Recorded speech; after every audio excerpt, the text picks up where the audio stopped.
नमस्कार। आज हम गुरु बीजाणु जनन पढ़ेंगे। गुरु बीजाणु मतलब महाबीजाणु, अंडक की रचना पढ़ेंगे। महाबीजाणु में से अंडक की रचना होने की संपूर्ण प्रक्रिया को गुरु बीजाणु जनन कहते हैं।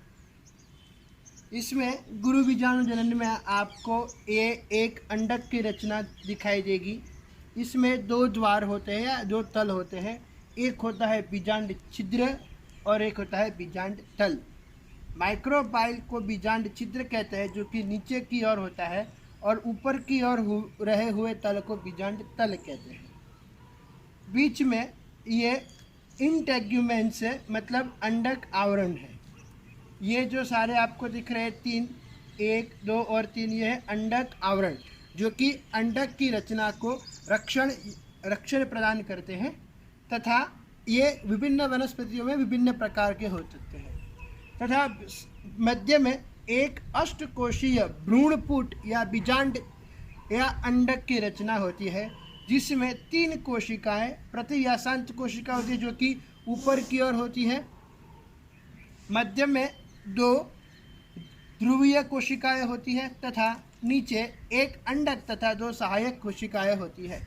इस प्रकार पूरे अंडक की रचना होती है या बीजांड की रचना होती है। इसमें ये जो ऊपर वाला और नीचे वाला आपको खाली भाग दिख रहा है, वो है पूर्वदेह या न्यूसेलस है। अब इसका कार्य क्या है? तो जब परागनयन की क्रिया, ये आपको पता है कि ये बीजाशय के अंदर स्थित होती है। बीजाशय के अंदर स्थित होने के कारण इसमें जो वर्तिकाग्र पर से पराग नलिका का अंकुरण होकर जनन कोशिका माइक्रोपाइल छोर से अंडक के अंदर की ओर जाएगी तथा बीच में 2 कोशिकाएं, 2 जनन कोशिका होगी। एक जनन कोशिका जो है वो अंडक को फलित करेगी और युग्मनज बनाएगी तथा एक दूसरी जनन कोशिका होती है, जो कि प्रतिव्यासांत कोशिकाओं से मिलकर क्या बनाती है? भ्रूणपोष का निर्माण करती है। अधिकतर एक बीजपत्री वनस्पति या भ्रूणपोषी होती है, क्योंकि उसमें द्विबीजपत्र या जो बीजपत्र का निर्माण होता है वो एक ही होता है, तो उसे पोषण के लिए भ्रूणपोष की आवश्यकता होती है। अधिकतर द्विबीजपत्री वनस्पतियों में भ्रूणपोष अनुपस्थित होता है, या तो फिर बीज बनने की प्रक्रिया के दौरान उसका संपूर्ण उपयोग हो जाता है, तो वो अनुपस्थित रहता है। तो ये आपने पूरी ये परागनयन की प्रक्रिया मैंने समझाई, गुरु बीजाणु जनन समझाया। ये यहाँ से कहाँ से वो एंटर करता है वो ध्यान देना ज़रूरी है। यहाँ पर माइक्रोपाइल छिद्र से पराग नलिका के जनन कोश एंटर करेंगे, मतलब अंदर प्रवेश करेंगे तथा 2 कोशिकाओं को फलित करेंगे। अब एक और परिस्थिति होती है जिसे कहते हैं बहुभ्रूणता या पॉलीएम्ब्रियोनी। पॉलीएम्ब्रियोनी में क्या होता है कि एक ही पराग नलिका का जनन कोश अंडक को भी फलित करता है तथा उसके सहायक कोशिकाओं की एक से ज़्यादा जनन कोश अंडक को भी फलित करेंगे तथा साथ में उसके सहायक कोश को भी फलित करेंगे। तो हमें क्या मिलता है? बहुभ्रूणता का विकास होता दिखाई देता है। गुरु बीजाणु जनन नीट के लिए यह मियोटिक विभाजन द्वारा मेगास्पोर मातृकोशिका में से मेगास्पोर मतलब महाबीजाणु मातृकोशिका में से महाबीजाणु का निर्माण होने की प्रक्रिया मेगास्पोरोजेनेसिस कहलाती है। ये ओव्यूल के अंदर की ओर संपन्न होती है तथा आपको मैंने ये पूरी संरचना दिखाई। इसमें 2 भाग रह गए थे, जो कि राफे मतलब ये अंडक को ओव्यूल के अंदर बीजांड को स्थिर करने के लिए ये रचना होती है तथा ये इसका फ्यूनिकल मतलब दंड है। तो हम ओव्यूल की संरचना देखते हैं। ओव्यूल के बारे में कहा जाता है कि यह एक इंटेग्यूमेंट युक्त एक रक्षणात्मक आवरण युक्त मेगास्पोरेंजियम है, मतलब महाबीजाणुधानी है। ओव्यूल वृंत तथा बॉडी से मिलकर बना होता है। ये वृंत है और ये बॉडी का पोर्शन है। इसके वृंत को फ्यूनिकल कहा जाता है। फ्यूनिकल का एक सिरा प्लेसेंटा जरायु से जुड़ा हुआ होता है तथा दूसरा सिरा ओव्यूल की बॉडी से जुड़ा हुआ रहता है। ये अंदर जरायु से जुड़ा हुआ रहता है।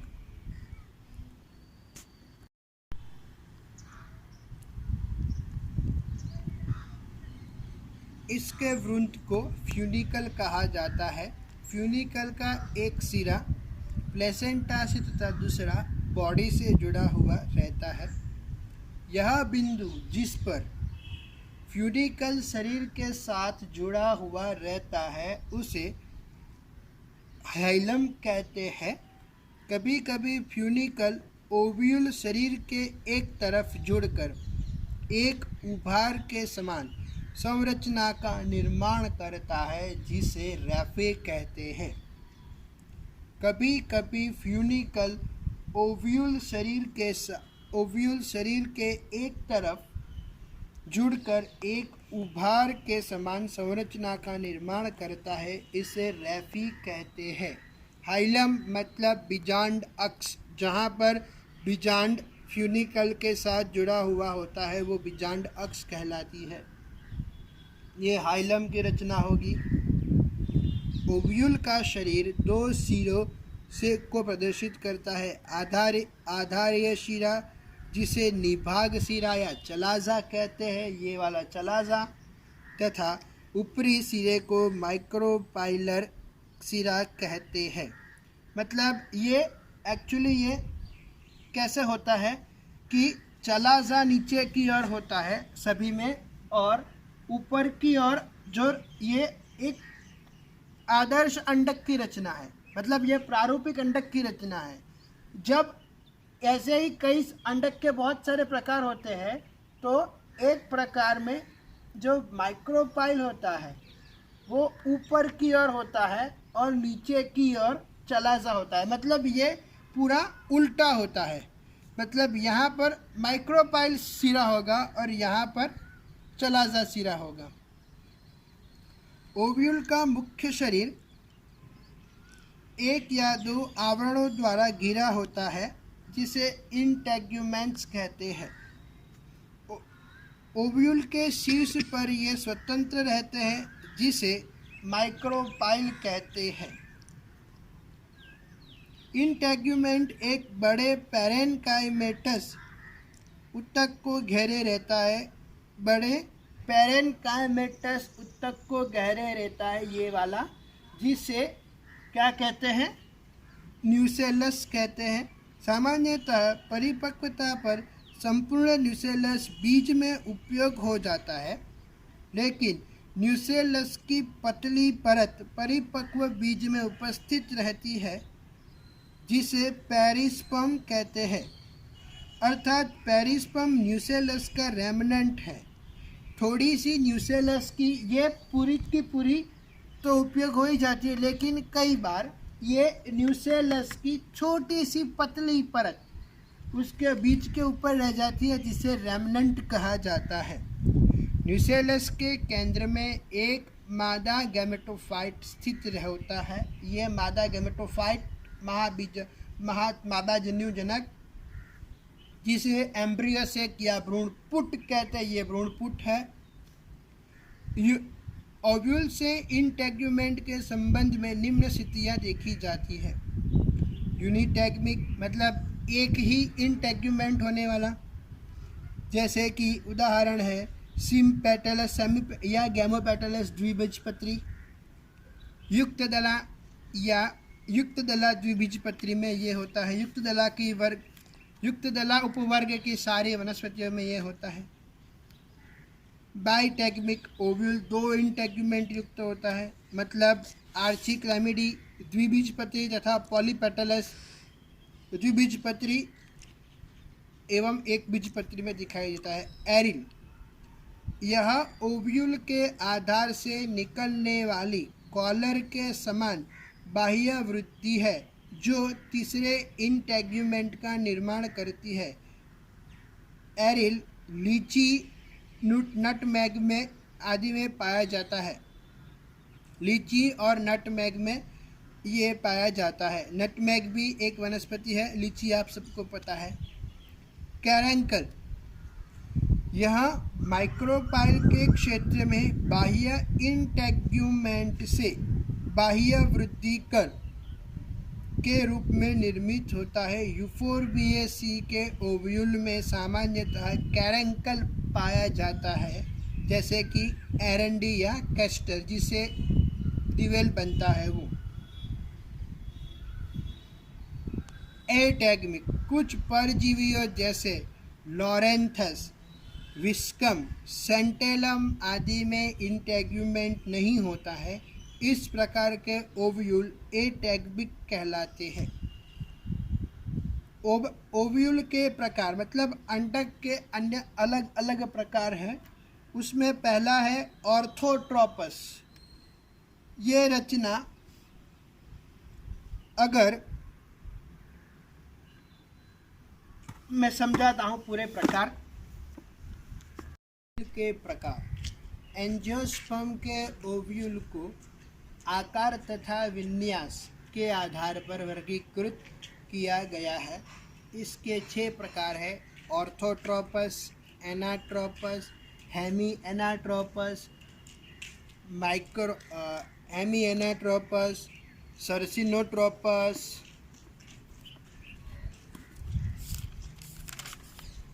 कैम्पाइलोट्रोपस और एम्फीट्रोपस। 6 प्रकार है: orthotropous, anatropous, hemi anatropous, campylotropous, amphitropous और सर्सिनोट्रोपस आदि 6 प्रकार है।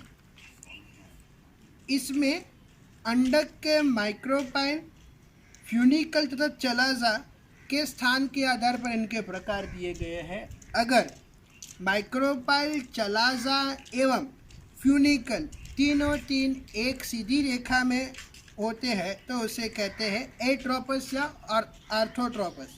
इसके उदाहरण हैं बीटल, मतलब जो हम पान खाते हैं वो, पाइपर लॉन्गम, मतलब एक वनस्पति होती है जो कि मरी जैसी ही होती है। मरी मतलब काली मिर्च। तथा पॉलीगोनम भी एक वनस्पति होती है जो आसानी से यहाँ पर मिल सकती है। आपने बारिश के मौसम में कई नदी नाले में एक गुलाबी रंग की वनस्पति देखी होगी जिसका दंड गुलाबी रंग का हो, वो पॉलीगोनम कहलाती है। इसमें सीधी रेखा में होती है तीन चीज़ें, माइक्रोपाइल, चलाजा एवं फ्यूनिकल एक सीधी रेखा में होते हैं तो उसे कहते हैं एट्रोपस या ऑर्थोट्रोपस। अब आता है एनाट्रोपस। एना मतलब विरुद्ध, उसके विरुद्ध। इसमें ओव्यूल का शरीर पूरी तरह 180 डिग्री कोण पर घूम जाता है, जिससे माइक्रोपाइल तथा हिलम एक दूसरे के बहुत समीप आ जाते हैं। उदाहरण एंजियोस्पर्म के 82% कुलों में इस प्रकार के ओव्यूल पाए जाते हैं। सबसे ज़्यादा आपको पाए जाएंगे कौन से? एनाट्रोपस ओव्यूल हमारी वनस्पति के सपुष्पीय वनस्पति के कुलों में पाए जाएंगे। अब है हेमी एनाट्रोपस। हेमी मतलब 90 डिग्री कोण पर घूमने वाला। इसमें ओव्यूल का शरीर 90 डिग्री के कोण पर दाईं तरफ 90 डिग्री के कोण पर दाहिनी तरफ घूमता है। उदाहरण है रैननक्यूलस, एक वनस्पति होती है मोरवेल जैसी, उसे रैननक्यूलस कहते हैं। इसके सफ़ेद रंग के फूल होते हैं तथा इसमें पर्णदंड सूत्रमय बनकर आगे की ओर विस्तृत होता है। कैम्पाइलोट्रोपस ओव्यूल फ्यूनिकल से दाईं तरफ कम या अधिक वक्रित हो जाता है। ओव्यूल फ्यूनिकल से दाईं तरफ कम या अधिक वक्रित हो जाता है। माइक्रोपाइलर सिरा थोड़ा नीचे होता है। उदाहरण लेग्यूमिनोसी तथा क्रूसीफेरी कैप्सेला के सदस्यों में। लेग्यूमिनोसी मतलब जो सिम्बी कुल की वनस्पति है, वो सब मतलब हमारे सारे दलहन की फैमिली है, लेग्यूम्स की फैमिली है। तथा क्रूसीफेरी वो भी जो राई की फैमिली है, सरसों की फैमिली है क्रूसीफेरी।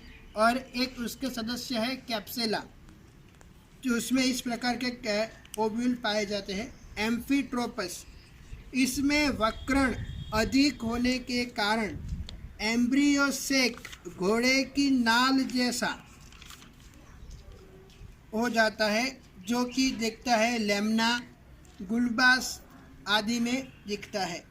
सर्सिनोट्रोपस, ये ओव्यूल प्रारंभ में ऑर्थोट्रोपस होता है, किंतु फ्यूनिकल की एक समान पार्श्वीय वृद्धि के कारण एनाट्रोपस हो जाता है। पहले ऑर्थोट्रोपस होता है, लेकिन फ्यूनिकल की एक समान पार्श्वीय वृद्धि होने के कारण एनाट्रोपस हो जाता है। लगातार होने वाली इस वृद्धि के कारण ओव्यूल एक बार फिर ऑर्थोट्रोपस हो जाता है। इसके परिणाम स्वरूप फ्यूनिकल पूर्ण रूप से ओव्यूल के शरीर को घेर लेते हैं, जिसका उदाहरण है नागफनी। हेमी एनाट्रोपस में ओव्यूल 90 डिग्री पर दाईं तरफ घूमता है, जो कि हमने पहले देखा था। एनाट्रोपस में 180 डिग्री पर घूमता है, पर हेमी एनाट्रोपस में ये 90 डिग्री पर घूमता है। ये एक्चुअली कैम्पाइलोट्रोपस की फिगर है। हमने हेमी एनाट्रोपस की फिगर पिछले वीडियो में प्रसारित कर दी थी। ये कैम्पाइलोट्रोपस के वीडियो है। इसमें क्या होता है कि ये दाहिनी ओर कम या अधिक वक्रित हो जाता है, तो इसे कहते हैं कैम्पाइलोट्रोपस। ये है कैम्पाइलोट्रोपस का वीडियो। इसमें देखिए आप कि थोड़ा बहुत वो दाहिनी तरफ थोड़ा बहुत वक्र सर्कुलेट होना चालू हो रहा है, वक्र हो रहा है, वो घूम रहा है 90 डिग्री पर। आगे एम्फीट्रोपस, ये रहा ये एम्फीट्रोपस का वीडियो। ये एम्फीट्रोपस का आरेख है। इसमें पूरा ये वक्रण अधिक, इसमें पूरा घूम जाता है। वक्रण अधिक होने के कारण एम्ब्रियो से घोड़े की नाल जैसी, देखो आप, घोड़े की नाल जैसा दिख रहा है आपको इस तरह से, तो ये घोड़े की नाल जैसा हो रहा है, तो ये है एम्फीट्रोपस। ये लास्ट में सर्सिनोट्रोपस में क्या है कि मैंने पहले ही समझा दिया, पर मैं आपको ये आरेख के तौर पर समझा रहा हूँ। ये फ्यूनिकल मतलब डंड, जिससे वो ओव्यूल से जुड़ा रहता है। वो जो ये पूर्वज है, यहाँ ये जो अंडक है वो ओव्यूल से जुड़ा रहता है, वो दंड है जो फ्यूनिकल कहते हैं। इसकी पार्श्वीय, ये पहले तो होता है सीधा ऑर्थोट्रोपस होता है, लेकिन फ्यूनिकल की पार्श्वीय वृद्धि अधिक होने के कारण, ये देखिए फ्यूनिकल बहुत बाहर आगे बढ़ रहा है। पार्श्व मतलब साइड पर बहुत आगे ज़्यादा बढ़ रहा है। देखिए यहाँ पर आप देख सकते हैं कि ज़्यादा बढ़ रहा है आगे। तो फ्यूनिकल पार्श्वीय वृद्धि होने के कारण ये पहले ऑर्थोट्रोपस था, फिर एनाट्रोपस हो गया, फिर ये पार्श्वीय वृद्धि और अधिक होने के कारण ये फिर से ऑर्थोट्रोपस हो गया, तो उसे कहते हैं फ्यूनिकल। इसे कहते हैं सर्सिनोट्रोपस। ये आपको नागफनी, मदर इन लॉज टंग्स, सेंसिवियरिया में इस तरह से आपको दिखाई देगा। मेगास्पोर का निर्माण। ओव्यूल या मेगास्पोरेंजियम प्लेसेंटा के ऊतक से एक छोटे से उभार के रूप में विकसित होता है। बहुत ही यंग ओव्यूल में एक हाइपोडर्मल कोशिका आर्चिस्पोरियम कोशिका के रूप में विभेदित होती है। यह आर्चिस्पोरियल कोशिका सीधे मेगास्पोर मातृ कोशिका के रूप में कार्य कर सकती है, या परिणित विभाजन द्वारा एक बाह्य परिधीय कोशिका तथा एक आंतरिक स्पोरोजिनस कोशिका ग्रेजिन्यूसिलेट ओव्यूल का निर्माण करती है। यह स्पोरोजिनस कोशिका सीधे मेगास्पोर मातृ कोशिका के रूप में व्यवहार करने लगती है। यह द्विगुणित माइक्रोस्पोर मातृ कोशिका आकार में लंबी होती जाती है तथा मियोसिस विभाजन द्वारा विभाजित होकर 4 अगुणित मेगास्पोर के रेखीय टेट्राड का निर्माण करती है। इस अवसर पर टी आकार या विपरीत टी आकार के टेट्राड का निर्माण भी होता है। मेगास्पोर मादा गैमेटोफाइट की प्रथम कोशिका है। रेखीय टेट्राड के माइक्रोपाइल की ओर स्थित 3 मेगास्पोर नष्ट हो जाते हैं। सबसे नीचे वाला चैलेजा मेगास्पोर लंबा तथा क्रियाशील होता है। इससे बाद में एक एम्ब्रियो सैक उत्पन्न होता है।